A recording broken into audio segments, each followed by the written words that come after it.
Cheers is loud in the air. Cold winds cut, we ain't got no fear. Blue and red storming, no time for leaving. Buffalo stands on, no time for grieving. Stepped on the field, the ground was shaking. Josh with the rocket, defense breaking. Allen dropping dimes, that's art in motion. Waves in the crowd, a human ocean. Teams thinking they have a chance, bitch please. Pressure in the pocket, they drop to their knees. Fourth quarter grit, we want that ball. Clock hits 0, the 7-1-6 standing tall. And welcome back to another edition of Official Word Sports Rapid Reaction. You can see it's late. I had no plans of doing this rapid reaction tonight. None. But for the last 3.5 hours, I endured what was an absolute debacle. You almost have to be, and we as Bills fans are masochists to sit there and endure that nonsense. 8 sacks. 8. They can throw up any stat that they want. Oh, it hasn't been since 2005. It hasn't been since 1999. It never should have got that far. This coaching staff is pathetic. Absolutely pathetic. On both sides of the ball. Pathetic. And then we got a 2-year-old jumping around with a kickoff return for a touchdown. Maybe I give him a pass because special teams coaches are a little different.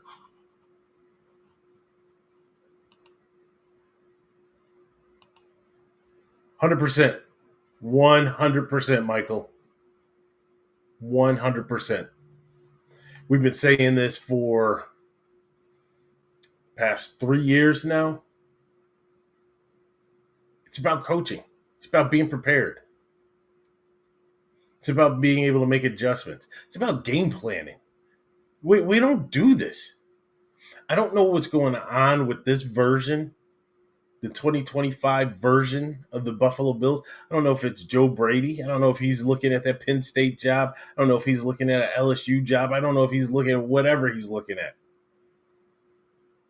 But something's going on. And Sean McDermott, you are fully responsible for the game plan being designed by your offensive and defensive coordinators. And you're probably the one designing it for the defense. Horrible.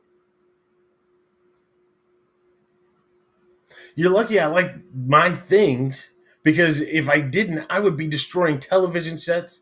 I'd be destroying TV remote controls, breaking windows, breaking walls. I'm not doing that for you, McDermott.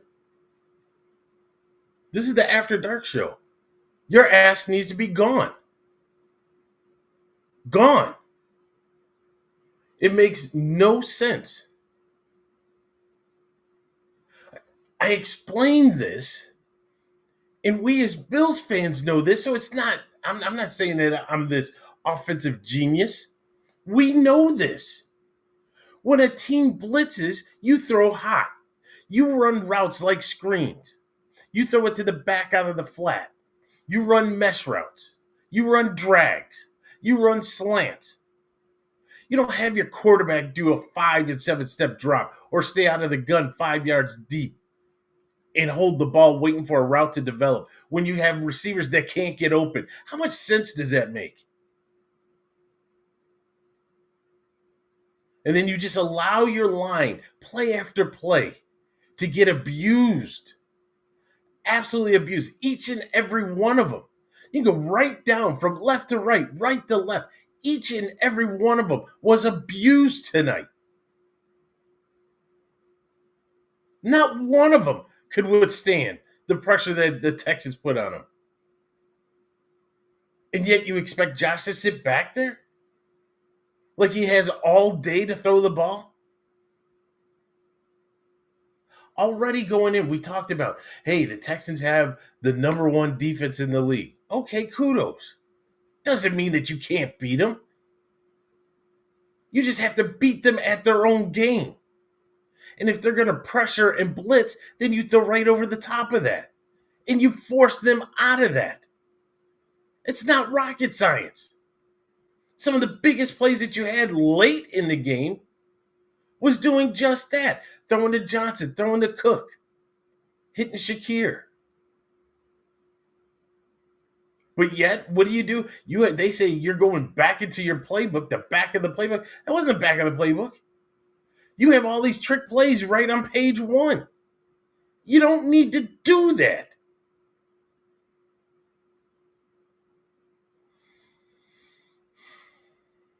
We're a fraud. Plain and simple. We're diehards, so we're going to bleed the red, white, and blue? Absolutely. But just take a step back. We're a fraud. On offense, we're a fraud. Whatever they put into Josh's mind, Josh is not playing the way that Josh did last year or the year before. He's timid and hesitant in the pocket. This isn't the Josh that was just a freewheeling, just start running around and making plays on his own. He doesn't do that. It's almost like they reeled him in. Like this was their big catch. They started to reel him in. We don't want you to do that. We want to save you. Save you for what? For the end of the season so we can go golfing? Is that what we're saving you for?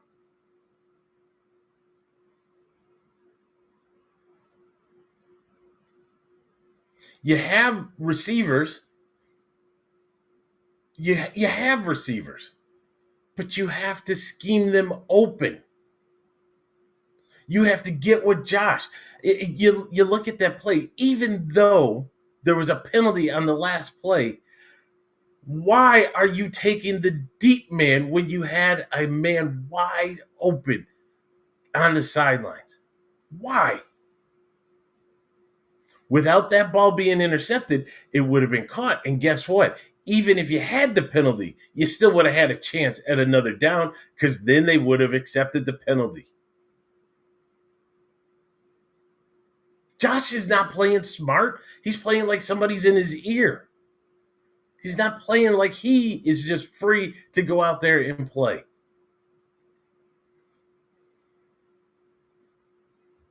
The defense, I guess we should be happy that Davis Mills was out there. The Texans suck. That offense is garbage. Only player they have is Nico Collins. And Cole Bishop did lay something on Nico Collins. I guess, the bright side was watching Cole Bishop out there. The only one, I'm going to be honest with you, the only one that I enjoyed watching out there. The only one. And so what do? Where are we now? I mean, if you even thought that there was a chance to get home field advantage and to get the first round bye, that's gone. Gone. That completely gone. At 7-4, think about this. At 7-4, and as jumbled as the wild card situation is, you put up another performance like this. Hey, Joey. You put up another performance like this, you could be on the outside looking in. Forget the wild card. Next thing you know, you're in the hunt.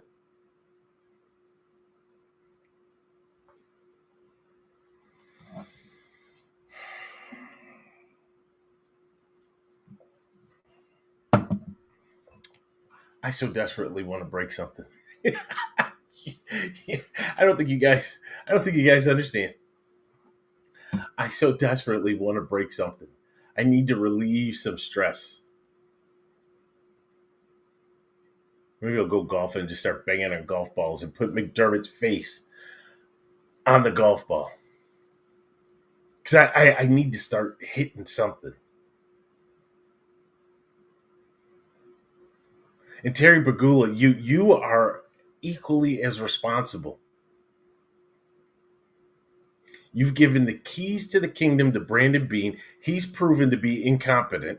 Yes, I said incompetent. He's resting his hat and resting his laurels on selecting Josh. That's it. That's it. He's put us back in salary cap hell. So he hasn't done anything to help us with as far as giving us cap space, giving us leverage, giving us freedom to do anything. He's tied to McDermott, who hasn't done anything as far as taking us over the hump. I will give McDermott credit for one thing. When he came in on the heels of Rex, when he came in, he changed the attitude. He changed the culture. Good job. We've talked about this before on the podcast. There's different tiers of coaches. You have some of those coaches that just mire in just the bottom. That's all they do. Bottom feeders. They can't get out of their own way. Those are the guys that are constantly getting fired, maybe become a coordinator, get a head coaching job, get fired again. Always with a 3-14 or back in the day, a 3-13 type season. Then you have that next tier. They can get you to about 7-9 these days, 7-10, 8-9, never making the playoffs. Too good to get a good draft pick, too good to get a draft pick, but not good enough to be able to make the playoffs. Then you have your next tier. Those are the coaches where McDermott lies. Those are the culture changers. Those are the ones that make you a respectable team, a formidable team. But those guys always stay there. They always stay there. Michael brought up, talking about McDermott. He's the same as Schottenheimer. He is right. Marty Schottenheimer is a prime example. A guy that could never get over the top, but could bring you respectability over the course of a 16 and now this year's 17-game season. But when it comes to getting over the top, to hoisting the trophy, he's not the guy. And that's why Marty just toiled around but never got to the top. And that's what McDermott is doing. So, if we're happy that we ended the 17-year drought, if we're happy that, we get to see Josh on every commercial that's out there, if we're happy that we're on primetime games, if we're happy that we're doing all of these things, and if that makes you happy, then McDermott's your guy. But McDermott is not my guy because I'm not satisfied with that. When we were a bottom feeder, that's what I wanted, was to have respectability. But now that I've gotten to this point, I want more. I want a championship. Buffalo deserves a championship. We as Bills fans deserve a championship. We have toiled way too long with mediocrity and sub-mediocrity. The years of Chuck Knox. Oh, Kay Stevenson. and then you start bringing it. Of course, then we had Marvin there, and that brought hope. But then after that, the list could go on of all the people that we had that were just garbage. I don't know what Ralph was thinking. And we had to endure that. We endured losing the 4. People would try to take shots at us. Who cares? We were like Gotti. We were Teflon. You didn't care. We went to 4 straight. We dominated. But now, after going through all of those Dick Duran type years, Doug Marone-ish type years, you bring in McDermott, and he brings that. He brought that level and brings that level of steadiness. Great. But enough is enough. Get a championship. I moved out of Buffalo, and I come down here to a city where the football team was absolutely horrendous. And they passed us twice. How in the world do the Tampa Bay Buccaneers have 2 Super Bowls and Buffalo doesn't have any? Just the mathematical odds of our existence of a franchise. How do they have 2 and we don't have any?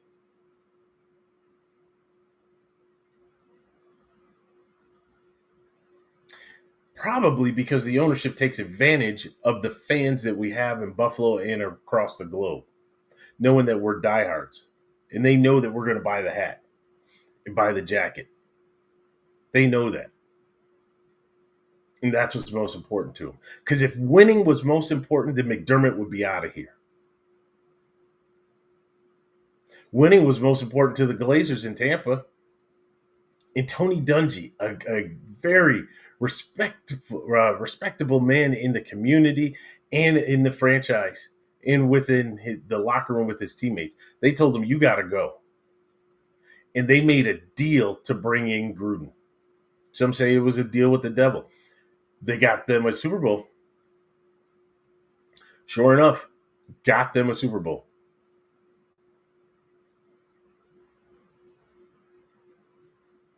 But I'm tired of this.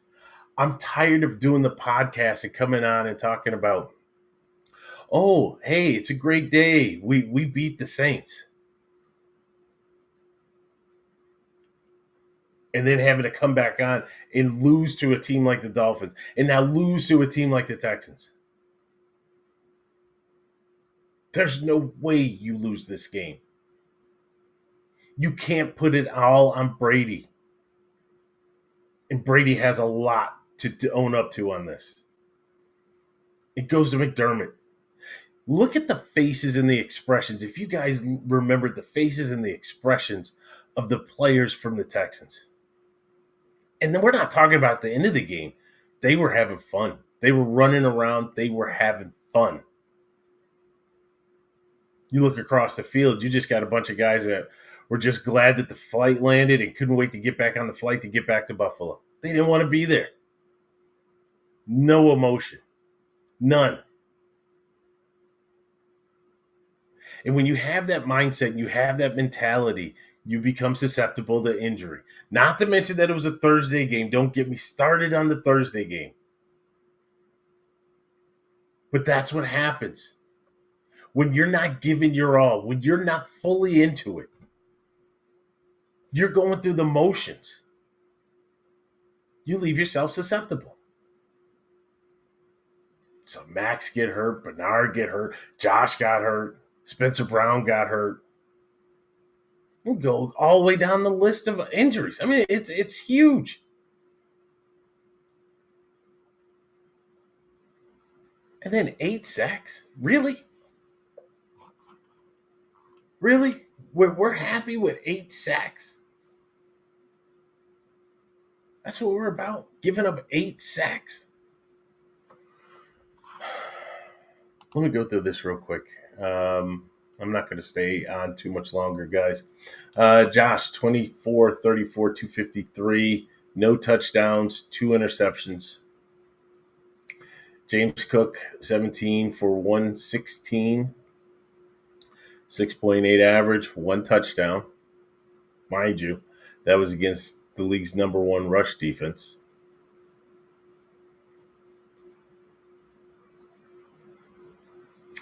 Khalil Shakir led in receptions, 8 for 110.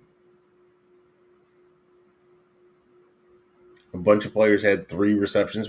This is that everybody eats mentality. Ty Johnson with 3, Jackson Hawes 2, Gabe Davis 1. Why only 1 catch for Gabe? Would have been a nice one at the end, but why only 1 for Gabe? Palmer 2. Then why are we signing people? If you're only going to get 2 passes. Shakir had 8.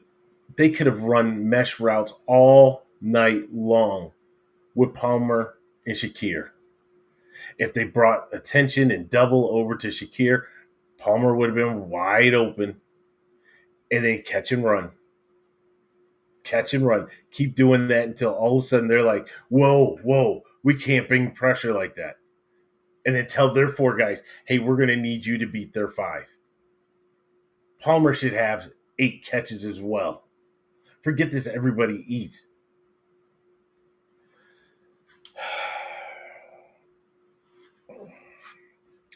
Oh, by the way, the pass rush for Buffalo was outstanding.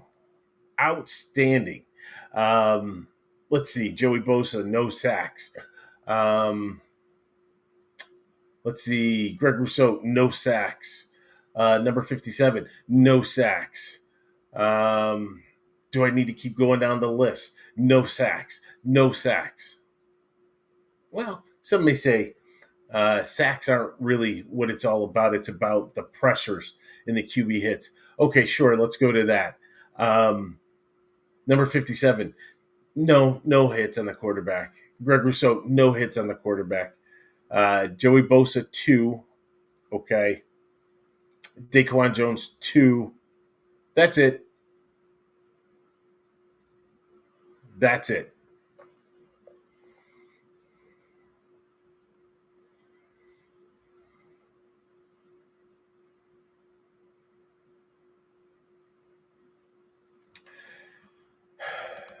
There's not a lot much to say. Again, I really want to break something. I need to let out this frustration, this just pent up anger that I have. Sean McDermott, you've cost me 3 months, and you're going to cost me another month and a half. Brandon Beane, you've cost me 3 months, and you're going to cost me another month and a half.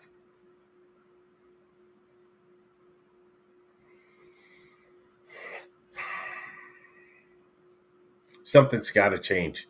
It absolutely has got to change. It starts at the top. Pointing at you, Terry Pegula, because you're the only one that can make that change.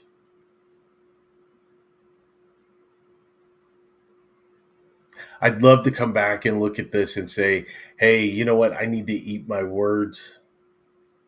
I'd love to say that. When the end of the season comes around, I won't be saying that. I won't. We're going to be in the same situation, drafting high teens, low 20s, maybe mid 20s, going after a defensive player that is a project player that's going to need to take 2 to 3 years to develop, if that even happens. And that's where you have to step in, Terry. You have got to step in. I implore you to step in. You need to have the meeting. The end of the season, you have got to have the meeting with Brandon Beane and with Sean McDermott. They want to be tied to the hip. Great. You come in together, you go out together. And you need to bring in a general manager that truly knows how to manipulate the cap, just like Howie in Philly. You need to bring in a GM that is aggressive to put the right pieces in place. Again, like Howie in Philly. Maybe I'm kind of telling you what to do. Go get Howie. Figure out a way to get that done. I don't think Jeffrey Lurie's going to let him go, but you need to figure out a way to get that done. And then you need to go get a coach. I don't care who it is. You go get a coach that is just about winning. Hell, if that means you go get Gruden, go get Gruden.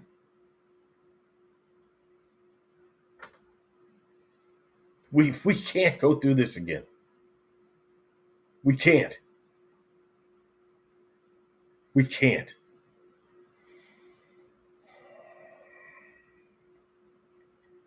Normally, these are therapeutic. This isn't therapeutic. This is just making the blood boil even more. Because they're taking advantage of us. And what are we going to hear from McDermott? Well, we have 10 days. We're going to watch the film. We have to play complimentary football. We need to do this. And, the coaches, hey, Lou, you're 100%. 100%. We need to play complementary football, and we're going to study the tape, and be better. We have to make better decisions. I'm giving you the post game speech, and I'm giving you the interview that he's going to give tomorrow, and I'm going to tell you what he's going to say. We got some guys that were banged up.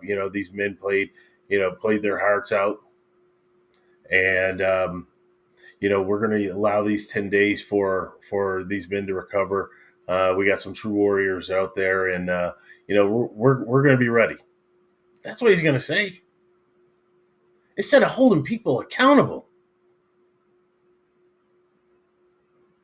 start with Joe Brady. Start with yourself. Look in the mirror. Hold yourself accountable. And I'm guilty of it. Quick to go to Joe Brady. But at the end of the day, Joe Brady has to go to Sean McDermott and say what his game plan is. They got to sit there on the whiteboard and on the Zoom and on the screen and everything else.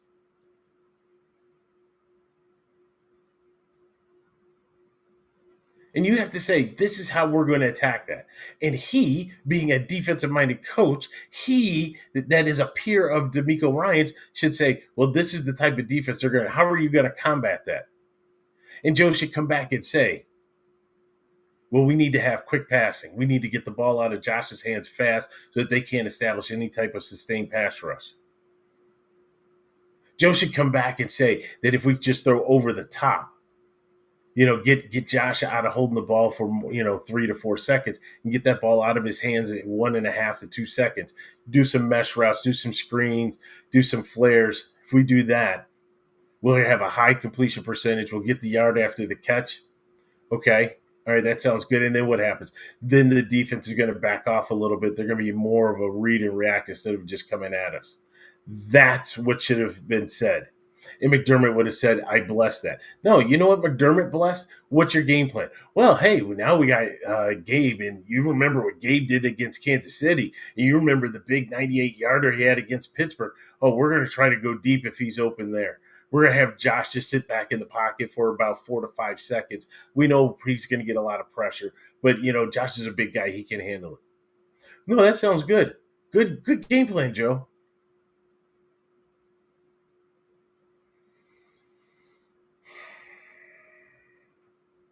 There's just nothing.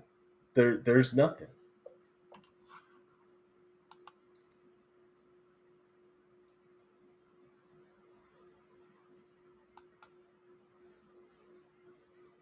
Hey, Lou, I got your comments in here.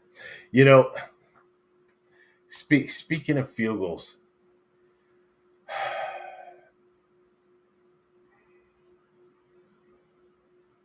okay, so Lou, you're active here. Asked you this question. So you said should have kicked it on 4th and 2, would have been a field goal game. You're right. The only thing I would say is, that's hindsight 2020. I get that. Moment of the game. Moment in the game.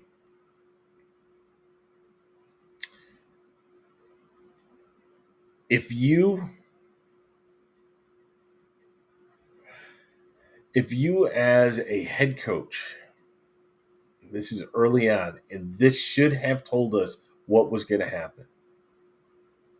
You as the head coach, you decide you're going to go for it on 4th and 1 at your 29.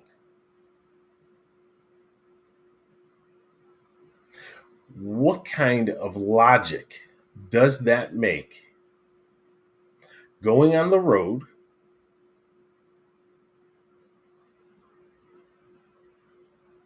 and this is just, it's well before halftime. This is in the first quarter, first drive. Why would you do that? Now you made it. Josh jumped over the top and made it. But you look at all the things that could go wrong. And you look at also what that shows. That shows desperation. You have stepped out of your comfort zone into desperation. You've also openly said that you don't trust your defense. These are all the things that are being said. And then on the flip side of that, the what ifs come in. Bad snap. Josh jumped over the top, but what happened? Luckily, he was able to secure the ball, but the ball got jarred. What if you just don't make it? Hell, Kansas City stopped us last year, didn't make it. At that point in the game, we are talking your first drive, and we're talking about at your 29. The ramifications if you had not made that. We already lost the game. We know what ended up happening. We lost the game. But think about that. Think of what would have happened. And think about the message that you're showing to your team and to your players. You're not saying that I trust Josh. You're saying I don't trust those 11 other men on the other side of the ball. That's what you're saying. I would have much rather kicked the ball and told Davis Mills to come at me and then played the field possession game and then keep going. Now, if it's 4th and 1 at maybe your 49 or at their 49 or their 39 or whatever it may be, but at your 29, you're already conceding a field goal. Just questionable decisions. And these are decisions that don't fall into the norm or the pattern from Sean McDermott.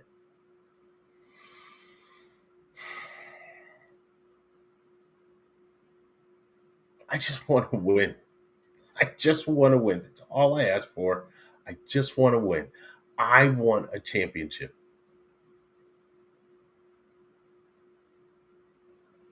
I'd like to go through each of these games without having to have my blood pressure go through the roof or to curse McDermott or curse Brady or curse Babbage. I'd much rather have to just be able to watch the game, enjoy it, and say, okay.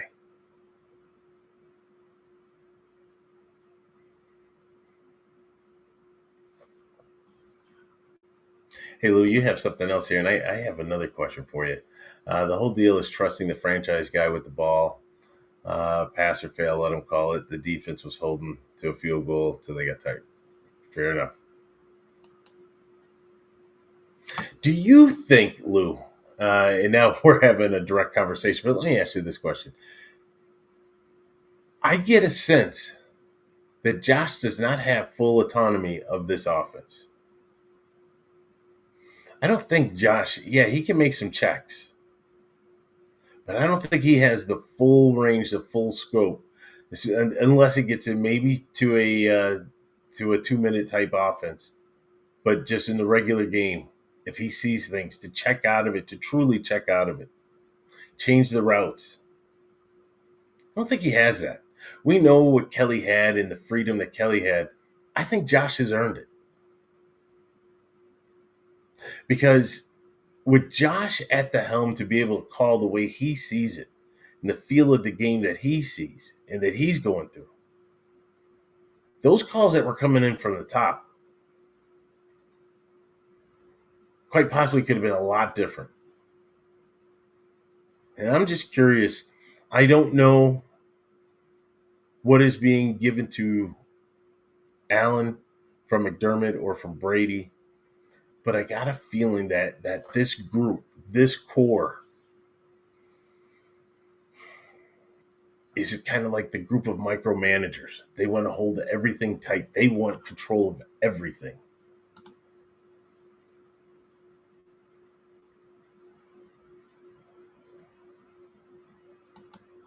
Yeah, I can go with that. So, anyways, I appreciate everybody for joining. I did not break anything, at least during the podcast. Doesn't mean that things won't be broken later on tonight, maybe even tomorrow. I don't know. There's some frustration that has got to be released. Guys, take care of yourselves. I say this to all the fans of OW Sports and all the Bills fans that are out there. Take care of yourself. Take care of your mental state, because they're not going to do it for us. I want to see each and every one of you back with us when we do our podcast every Wednesday at 8 p.m. clear mind.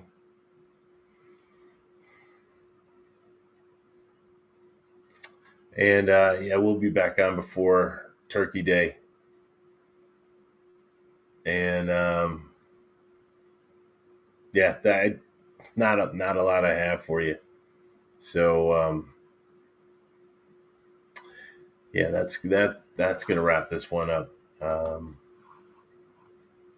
Just not a lot that I have for you.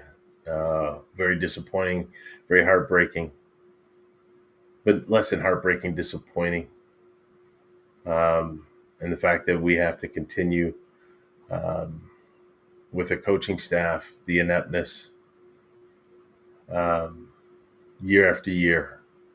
If we can see it, Terry, then you have to be able to see it. And if you can't, I'm a phone call away. I'm an email away. Vince@OWSports.net. Hit me up. I am more than willing to take whatever position. I'll do it pro bono. Make some things happen. This is ridiculous. All right. Again, thanks everybody for jumping in on the podcast. We appreciate you. This is the Bills Rapid Reaction. Again, every Wednesday, the regular podcast for OW Sports, 8 p.m., Facebook, YouTube. You can catch some of our comments out there in Instagram world. Also, you can go to Mafia Den or Jets Hanger for Stevie D, but for the Bills, go to Mafia Den. Sorry, wish I had a little bit more to bring, but right now there's just a version of this show that's not rated for kids that I really need to just unload on. So, all right, that's gonna wrap it up. I'm Vince. We'll talk to you soon.